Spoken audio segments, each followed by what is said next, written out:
Hello students, आज हम लोग पढ़ने वाले हैं केमिस्ट्री के कुछ इम्पोर्टेंट टॉपिक का डिस्कशन करेंगे और केमिस्ट्री के बारे में कुछ एक्स्ट्रा नॉलेज समझेंगे। ठीक है, तो सबसे पहले स्टार्ट करते हैं हम केमिस्ट्री। केमिस्ट्री किसे कहते हैं? तो केमिस्ट्री क्या है? Chemistry is the branch of science. Okay, chemistry क्या है? साइंस का एक ब्रांच है which deals with the composition of matter and also the physical and chemical characteristics associated with the different materials and objects। मतलब कि रसायन विज्ञान जो है हमारा, रसायन विज्ञान ये क्या है? एक विज्ञान हमारा जो है, विज्ञान का एक ब्रांच है जो पदार्थ की संरचना, कोई भी मैटर्स जो होता है, बना किससे होता है, उसकी संरचना और उसके विभिन्न भौतिक वस्तुओं से जुड़ी भौतिक और रासायनिक विशेषताओं से संबंधित जानकारी देता है। ठीक है, यानी रसायन विज्ञान हम किसे कहते हैं? तो रसायन विज्ञान हमारे नेचर में जो कुछ भी मैटर्स इन्वॉल्व है, जो कुछ मैटर्स है, उनका जो फिजिकल और केमिकल कैरेक्टर होता है, उसी को क्या करता है, हम इसमें स्टडी करते हैं। यानी उसके अंदर एक हम लिख सकते हैं, रसायन विज्ञान का डेफिनेशन लिखना होगा हमको, तो इंग्लिश में तो ये हो गया हमारा, chemistry is the branch of science which deals with the composition of matters and also the physical and chemical characteristics associated with the different materials of object। अब हिंदी में हम लिख लेते हैं, जो रसायन विज्ञान है वो एक विज्ञान की शाखा है जिसमें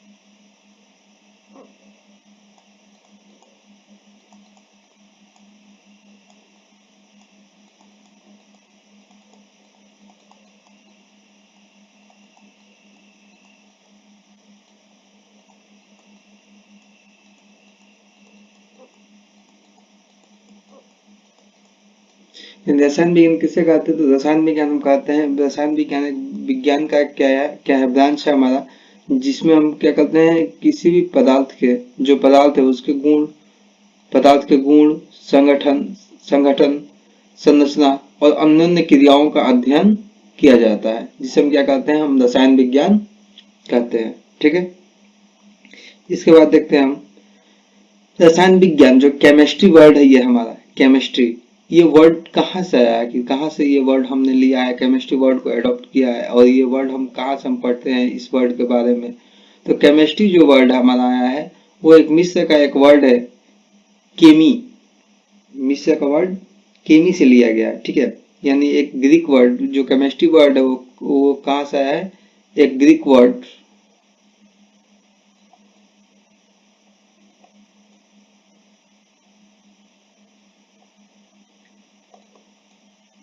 केमी से क्या किया गया है, लिया गया है। केमिस्ट्री जो वर्ड आया है हमारा ग्रीक वर्ड केमी से आया है, जिसका अर्थ होता है काला रंग। अब काला रंग क्यों है? तो मिस्र में जो पहले के टाइम में थी, मिस्र की कला जो आर्ट था वो बहुत हाई लेवल पे पहुंच चुका था, बहुत अच्छा वहां पे आर्टिंग किया जाता था। अभी भी जो हमारा पिरामिड है वो पूरे वर्ल्ड में फेमस है, मिस्र का, जहाँ गीजा है। ठीक है, तो जो ग्रीक वर्ड है केमी से हमारा केमिस्ट्री वर्ड निकला हुआ है। ठीक है, इसके बाद हम नेक्स्ट देखते हैं। ओके,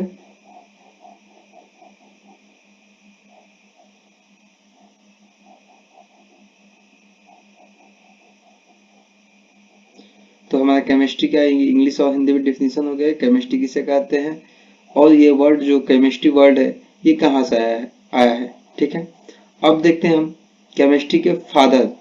ओके, कौन? फादर ऑफ केमिस्ट्री,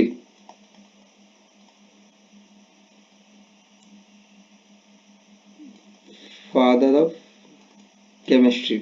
ओके, तो फादर ऑफ केमिस्ट्री अब हम बोलते हैं Antony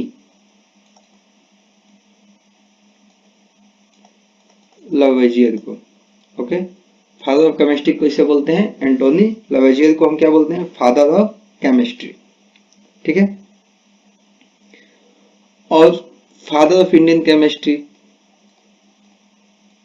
father of Indian chemistry हम बोलते हैं पीसी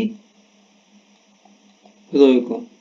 ओके, तो फादर ऑफ केमिस्ट्री हो गए हमारे Antoine Lavoisier and father of Indian chemistry हो गए पीसी रॉय। पीसी रॉय का फुल नाम है प्रफुल्ल चंद्र रॉय। ओके, अब ये तो हो गया हमारा केमिस्ट्री। अब केमिस्ट्री को जो हमको पढ़ना है, केमिस्ट्री को कई ब्रांचेज बनाए गए। केमिस्ट्री में इजीली हमको स्टडी हो जाए, इजीली हम उसको पढ़ सके, उसके लिए अलग अलग केमिस्ट्री में क्या किया गया, पार्ट बनाया गया। ठीक है, अलग अलग ब्रांचेज केमिस्ट्री को डिवाइड किया गया अलग अलग ब्रांचेज में। ठीक है, तो केमिस्ट्री के कुछ ब्रांचेस के नाम जैसे हमारा हो जाता है ऑर्गेनिक केमिस्ट्री, इनऑर्गेनिक केमिस्ट्री, ठीक है, फिजिकल केमिस्ट्री। ये क्या होता है, हमारे केमिस्ट्री के ब्रांचेज हैं। ठीक है, तो केमिस्ट्री के कई ब्रांचेज होते हैं जिनमें हमको थ्री जो ब्रांचेज होते हैं वो मेन होता है केमिस्ट्री का थ्री ब्रांचेज। जैसे फर्स्ट हो गया फिजिकल केमिस्ट्री, ठीक है, दूसरा हो गया ऑर्गेनिक केमिस्ट्री, ओके, और तीसरा इनऑर्गेनिक केमिस्ट्री। ओके, तो जो मेन ब्रांच हो गए हमारे, पहला हो गया फिजिकल केमिस्ट्री, ऑर्गेनिक केमिस्ट्री और inorganic chemistry. Okay, physical chemistry means होता है हमारा भौतिक रसायन। ओके, फिजिकल केमिस्ट्री मीन्स भौतिक रसायन। ऑर्गेनिक केमिस्ट्री मीन्स कार्बनिक रसायन और इनऑर्गेनिक मीन्स अकार्बनिक रसायन। ओके, तो फिजिकल केमिस्ट्री, ऑर्गेनिक केमिस्ट्री और इनऑर्गेनिक केमिस्ट्री, ये हमारे क्या हो गए, केमिस्ट्री के मेन ब्रांचेस हो गए। ओके, नेक्स्ट देखते हैं हम इसके बाद।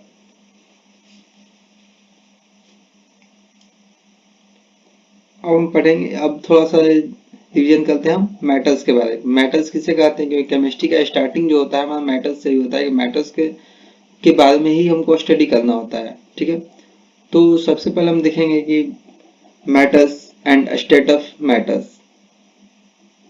अभी कुछ बेसिक लेवल पे बेसिक बातों को हम क्या कर रहे हैं, डिस्कशन कर रहे हैं केमिस्ट्री का। ओके, तो हम देखते हैं सबसे पहले फर्स्ट ऑफ ऑल हमारा जो होता है, हम क्या पढ़ने वाले हैं, मेटल्स एंड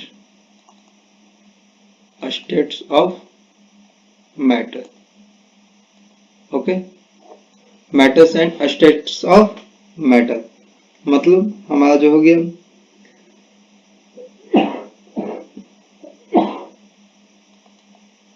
द्रव्य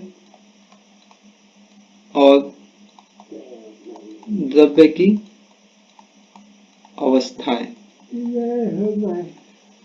ठीक है, क्या पढ़ना है हमको, द्रव्य और द्रव्य की अवस्थाएं। ओके, तो जनरली हम जानते हैं कि द्रव्य जो होता है हमारा, द्रव्य किसे कहते हैं, तो ब्रह्मांड में हमारा पूरे यूनिवर्स में हमारा जो यूनिवर्स बना है, यानी जिसको हम क्या बोलते हैं, ब्रह्मांड। ओके, ये जो बना है हमारा किस चीज से बना है, द्रव्य से बना है। यानी जो हमारा यूनिवर्स क्रिएट हुआ है द्रव्य और एनर्जी यानी ऊर्जा से क्रिएट हुआ है। हमारा यूनिवर्स जो बना है वो किससे बना है, द्रव्य और ऊर्जा का ही क्या है, फॉर्म है।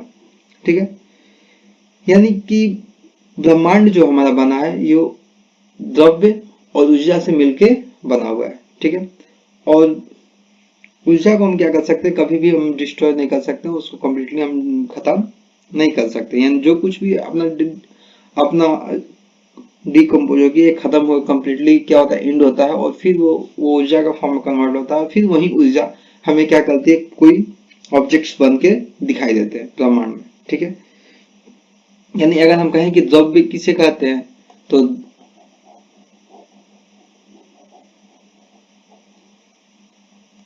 द्रव्य हम किसे कहते हैं, तो ब्रह्मांड में वो सभी कुछ जिसका द्रव्यमान होता है और जो कुछ स्थान घेरता है, यानी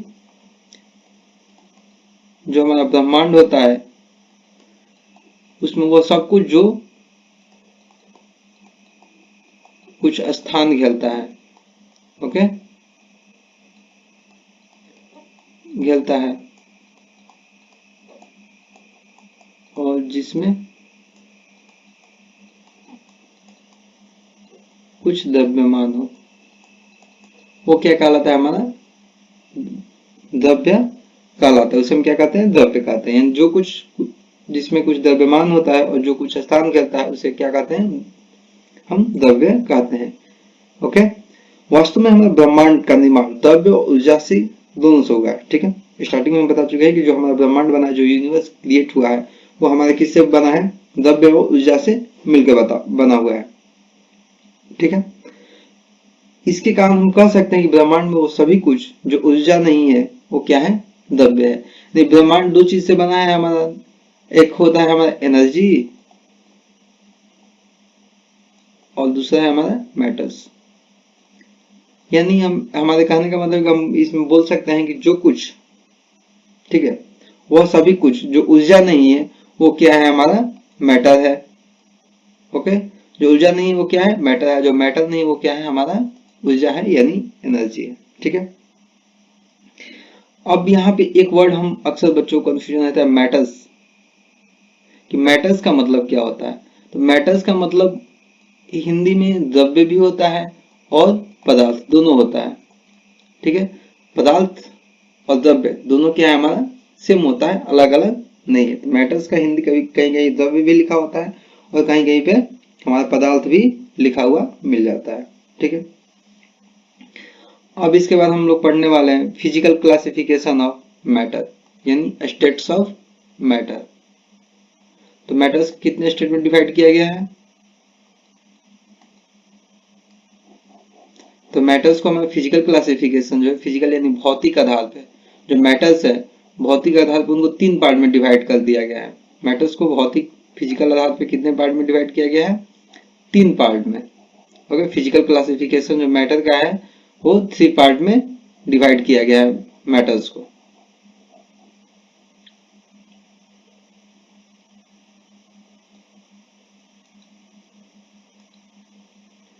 ओके,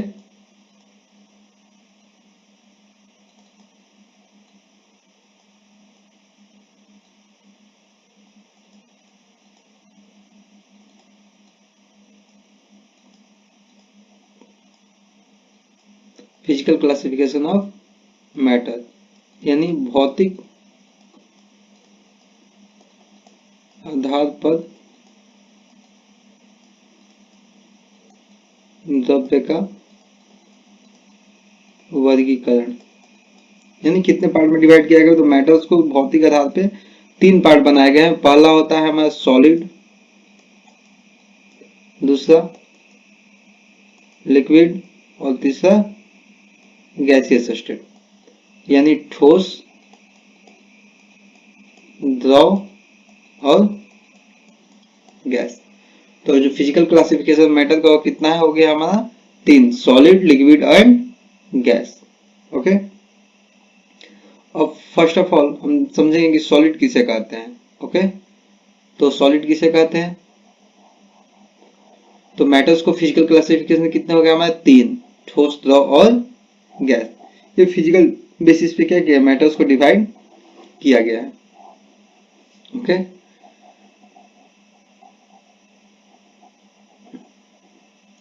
नेक्स्ट हम देखते हैं हमारा सॉलिड, जिसको हम बोलते हैं ठोस। तो ठोस किसे कहते हैं हम, जनरली हम पहले से ही 9th क्लास भी पढ़ते आ रहे हैं, 9th क्लास में भी पढ़ चुके हैं, बचपन से पढ़ते आ रहे हैं, 4-5 से ही। ठोस किसे कहते हैं, जिसका आकृति एंड आयतन क्या होता है, फिक्स होता है। क्या होता है,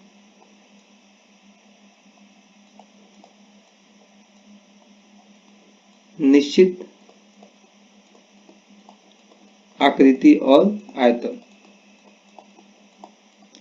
ओके, ठोस जो होता है उसका क्या होता है, निश्चित आकृति जो होता है उसका फिक्स होता है और आयतन भी उसका फिक्स होता है। आयतन यानी कि उसके मास जो है, जितना स्पेस क्या करे, वो ऑक्युपाई करे, जितना स्थान घेरे, वो उसका क्या होता है, आयतन होता है। तो जो सॉलिड्स होते हैं उनका क्या होता है, आकृति और आयतन निश्चित होता है। अब देखते हैं ये सॉलिड्स, सॉलिड्स के पार्टिकल्स।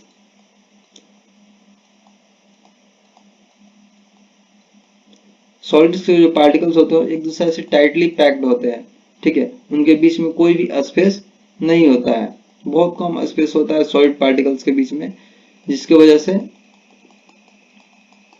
उनका आकृति और आयतन दोनों क्या होता है, फिक्स होता है। तो सॉलिड के पार्टिकल्स के बीच में या किसी भी मैटर्स के पार्टिकल्स के बीच में जो स्पेस होता है उसको हम क्या बोलते हैं, इंटर मॉलिक्यूलर स्पेस।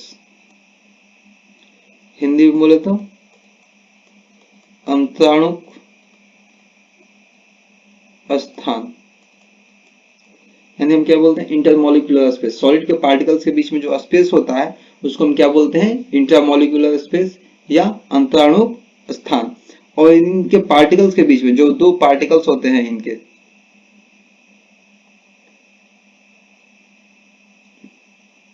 सॉलिड के जो दो पार्टिकल्स होंगे, जैसे एक ये हो गया और हमारा एक ये हो गया, इनके पार्टिकल्स के बीच में जो अट्रैक्शन फोर्स लगता है उसे हम क्या बोलते हैं,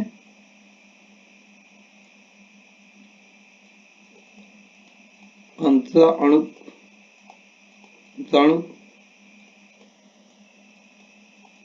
आकर्षण बल। यानी जो सॉलिड जो ठोस होते हैं उनके पार्टिकल्स के बीच में जो डिस्टेंस होता है उसको बोलते हैं इंटरमॉलिक्यूलर स्पेस, और जो उनके बीच में जो अट्रैक्शन फोर्स लगता है उसको बोलते हैं अंतराणुक आकर्षण बल, यानी इंटरमॉलिक्यूलर अट्रैक्शन फोर्स। ओके, यानी उसको क्या बोलते हैं हम,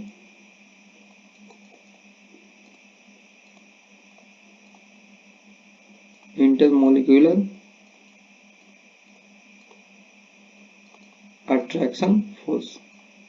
यानी सॉलिड के पार्टिकल्स के बीच में या किसी भी मेटल्स के पार्टिकल्स के बीच में जो अट्रैक्शन जो फोर्स लगता है एक दूसरे से जो बढ़ते जाते हैं उसको हम बोलते हैं इंटर मॉलिक्यूलर अट्रैक्शन फोर्स, और उनके पार्टिकल्स के बीच में जो डिस्टेंस होता है उसको हम बोलते हैं इंटर मॉलिक्यूलर स्पेस, यानी अंतराणु का स्थान। ओके, तो ये हो गया हमारे सॉलिड्स। और सॉलिड्स के जो पार्टिकल्स होते हैं, सॉलिड्स के पार्टिकल्स जो है ये, इनके बीच में जो इंटरमॉलिक्यूलर स्पेस होता है और अट्रैक्शन फोर्स वो बहुत ज्यादा, इंटरमॉलिक्यूलर स्पेस बहुत कम होता है, और जो हमारा इंटरमॉलिक्यूलर अट्रैक्शन फोर्स है वो बहुत हाई होता है। यानी जो हमारा इंटर आईएमएफ, इंटरमॉलिक्यूलर फोर्स, और आईएमएस, इंटरमॉलिक्यूलर स्पेस। ओके, एक हो गया हमारा आईएमएफ, इंटरमॉलिक्यूलर फोर्स, और एक हो गया आईएमएस, इंटरमॉलिक्यूलर स्पेस शॉर्ट में हम डिवीजन के लिए। तो सॉलिड्स के पार्टिकल्स का क्या होता है, इंटरमॉलिक्यूलर स्पेस जो होता है बहुत हाई होता है, और इंटरमॉलिक्यूलर फोर्स जो होता है वो बहुत हाई होता है, बट इंटरमॉलिक्यूलर स्पेस क्या होता है वो बहुत लो होता है, बहुत कम होता है।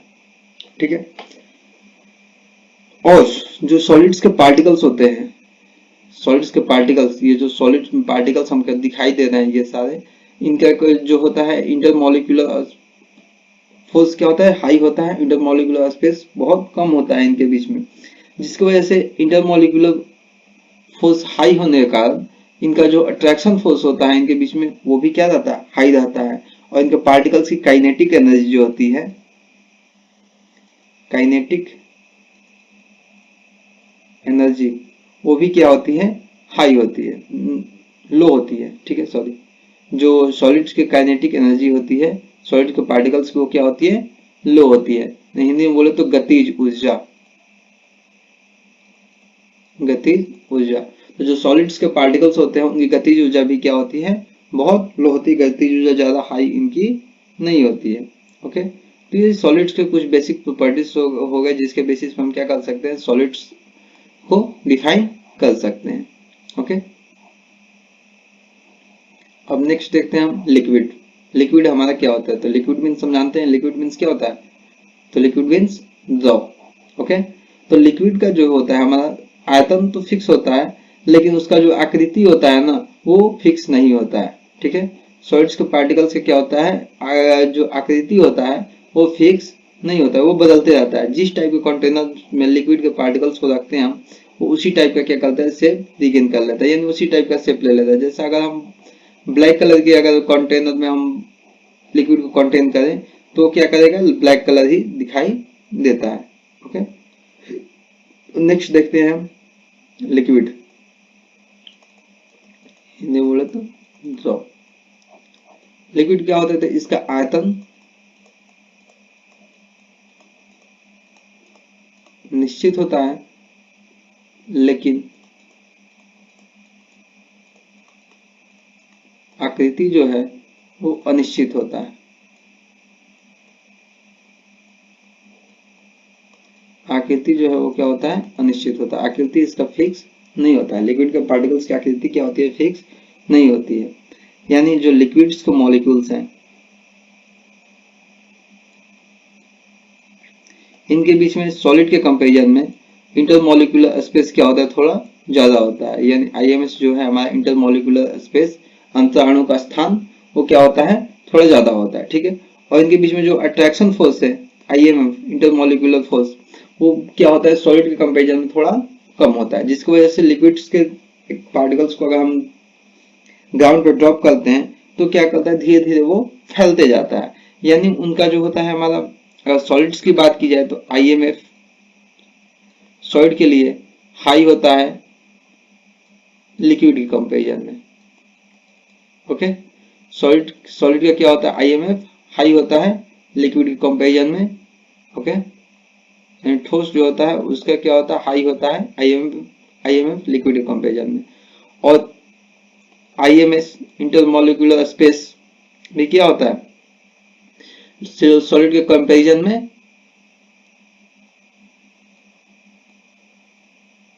जो हमारा लिक्विड होता है उसमें ज्यादा होता है। ओके, सॉलिड में आईएमएस क्या होता है, कम होता है, लिक्विड में थोड़ा इसके कंपेरिजन में ज्यादा होता है। आईएमएफ जो होता है वो सॉलिड में ज्यादा होता है और लिक्विड में इसके कंपेरिजन में थोड़ा कम होता है। अब काइनेटिक एनर्जी की बात कर ली जाए तो काइनेटिक एनर्जी सॉलिड्स में क्या होता है, लिक्विड कंपेरिजन में कम होता है। काइनेटिक एनर्जी जिसका मतलब क्या होता है हमारा, काइनेटिक एनर्जी का मतलब गतिज ऊर्जा, यानी गति करने वाली ऊर्जा। तो जो काइनेटिक एनर्जी होती है सॉलिड कंपेरिजन में लिक्विड का क्या होता है, कम होता है। ठीक है, अब इसके बाद नेक्स्ट गैस। ओके, तो गैस हमारा क्या होता है, तो गैस जो होता है, गैस का आकृति और आयतन दोनों क्या होता है, अनिश्चित होता है। कोई भी फिक्स गैस का नहीं होता है। ठीक है, गैसियस स्टेट के जो मॉलिक्यूल्स होते हैं उनका क्या होता है, आकृति और आयतन दोनों अनिश्चित होता है, कोई भी फिक्स नहीं होता है। ठीक है,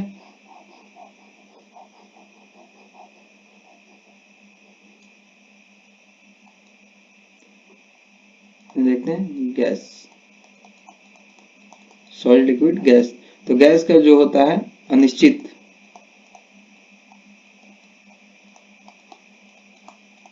आकृति और आयतन। ओके, यानी गैसियस स्टेट में जो भी हमारा जो भी मैटर्स होते हैं उनका क्या होता है, अनिश्चित आकृति और आयतन दोनों अनिश्चित होता है, कोई भी फिक्स नहीं रहता है। ठीक है, गैसियस स्टेट के जो भी मॉलिक्यूल्स है उनका।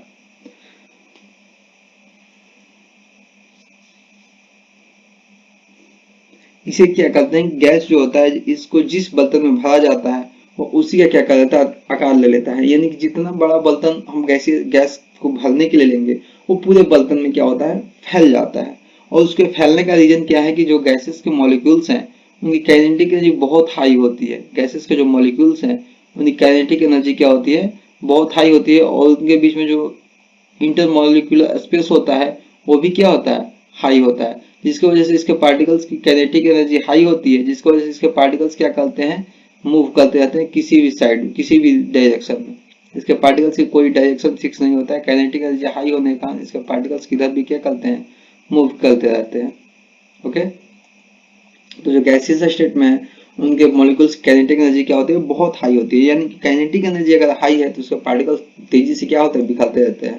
तो इसी वजह से गैस का थोड़ा सा हमें कुछ भी अगर स्मेल देता है तो हम तुरंत पता चल जाता है, क्योंकि उसके पार्टिकल तुरंत हमारे नाक में, हमारे नोज तक पहुंच जाते हैं, जिससे हमें उसका स्मेल मिल जाता है। तो काइनेटिक एनर्जी जो गैसियस पार्टिकल्स होती है वो क्या होती है, बहुत ज्यादा हाई होती है। ओके, तो इंटरमोलिकुलर स्पेस भी क्या होगा, ज्यादा होगा। इंटरमोलिकुलर फोर्स क्या होगा, वो बहुत कम होता है। ओके, और कंप्रेसिबिलिटी की बात की जाए, अगर इनको कंप्रेस करने की बात की जाए, इनको दबाने की बात की जाए, तो गैसेस मॉलिक्यूल्स को ज्यादा कंप्रेस किया जा सकता है सॉलिड और लिक्विड के कंपैरिजन में।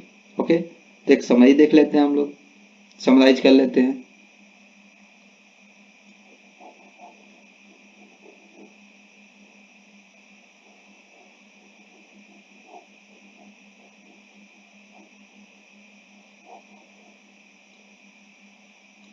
ओके, तो एक हमारा हो गया सॉलिड, और एक हो गया हमारा लिक्विड, और एक हो गया गैस। तो सबसे पहले आईएमएफ की बात की जाए, इंटरमोलिकुलर फोर्स, तो सॉलिड का क्या होता है, हाई होता है सबसे ज्यादा। उसके बाद लिक्विड का होता है आईएमएफ, और सबसे कम जो होता है हमारा गैसियस पार्टिकल्स में होता है। अब आईएमएफ से यहीं से काइनेटिक एनर्जी की बात कर ली जाए, तो काइनेटिक एनर्जी क्या होती है इसकी, लो होती है। लिक्विड की क्या होती है, इससे थोड़ा काइनेटिक एनर्जी ज्यादा होता है। और गैसियस पार्टिकल्स काइनेटिक एनर्जी सबसे इसकी लो होती है, और इसके कंपैरिजन में इसका क्या होता है, लिक्विड का कम होता है। और सबसे जो ज्यादा होता है वो हमारा काइनेटिक एनर्जी, वो हमारे गैसियस पार्टिकल्स की होती है। ठीक है, यानी लो के सेट दिखाया गया, डायरेक्शन ये लो का है। ठीक है, इस सबसे कम में बड़ा कौन होता है, तो सबसे कम में जो बड़ा होता है वो सॉलिड होता है, यानी इसकी काइनेटिक एनर्जी क्या होती है, सबसे लो होती है। इसके बाद आईएमएफ जो काइनेटिक एनर्जी है वो, सॉरी, काइनेटिक एनर्जी जो लिक्विड की होती है इससे थोड़ा सा क्या होता है, ज्यादा होता है। और सबसे ज्यादा जो होता है हमारे गैसेस पार्टिकल्स के बीच में काइनेटिक एनर्जी होता है। तो यहाँ पे साइन से मिसअंडरस्टैंडिंग नहीं लेना है, ये लो का साइन यहाँ पे दिखाया गया है, जिसकी वजह से ये क्या कर रहा है, कंफ्यूजन है। ओके, तो कर देते हैं, क्लियर कर देते हैं। यानी काइनेटिक एनर्जी की बात की जाए तो सबसे कम होता है, उसके बाद लिक्विड में इससे थोड़ा सा ज्यादा होता है, और सबसे ज्यादा जो होता है हमारा गैसियस की काइनेटिक एनर्जी क्या होती है, सबसे हाई होती है। इंटरमोलिकुलर स्पेस की बात की जाए तो सबसे कम होता है हमारा ठोस में, इसके बाद हमारा जो लिक्विड यानी द्रव जो होता है उसमें हाई होता है, और गैस में इससे भी ज्यादा होता है। ठीक है, उसके बाद कंप्रेसिबिलिटी की बात की जाए तो जो सॉलिड होता है उसकी कंप्रेसिबिलिटी क्या होती है, सबसे कम होती है। उसके बाद लिक्विड की कंप्रेसिबिलिटी होती है, और उसके बाद गैसियस की, यानी सबसे ज्यादा हम गैस को क्या करते हैं, कंप्रेस कर सकते हैं, कंटेन कर सकते हैं दबा कर, प्रेशर के साथ प्रेशराइज करके। लेकिन सॉलिड के पार्टिकल्स को हम प्रेशराइज करके कंटेन नहीं कर सकते हैं। ओके, तो ये हो गया हमारे गैसियस स्टेट के बारे में। अब इसमें हमको सॉलिड्स, अब थोड़ा सा एक्सप्लेन नॉलेज लेंगे हम सॉलिड के बारे में। सॉलिड्स के बारे में थोड़ा सा हम देखते हैं कि सॉलिड्स क्या होता है।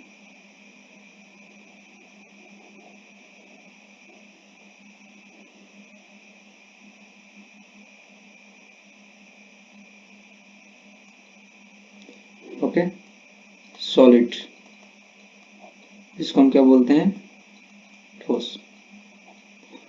तो सॉलिड्स जो होता है हमारा, सॉलिड को हम दो टाइप में डिवाइड करते हैं। ठीक है, एक क्रिस्टलीय सॉलिड, क्रिस्टलीय ठोस, और एक अक्रिस्टलीय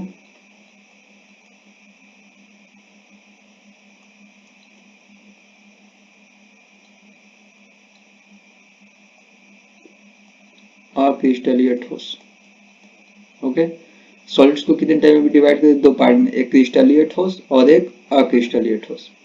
ठीक है, क्रिस्टलीय ठोस यानी जिसमें सॉलिड्स के पार्टिकल्स क्या हो, पार्टिकल्स समझ में आए कि यहाँ पार्टिकल्स है, एक क्रिस्टल के रूप में समझ में आए, क्रिस्टल एक ठोस के रूप में दिखाई दे, तो क्या होता है, क्रिस्टलीय ठोस बोलते हैं। जैसे बाकी सैंड्स वगैरह जो होते हैं, ब्रिक्स वगैरह जो होती है, या पाउडर या जनरली जो हमको मिट्टी वगैरह सॉइल्स वगैरह दिखाई देते हैं, वो सारे क्या होते हैं, हमारे क्रिस्टलीय ठोस हैं।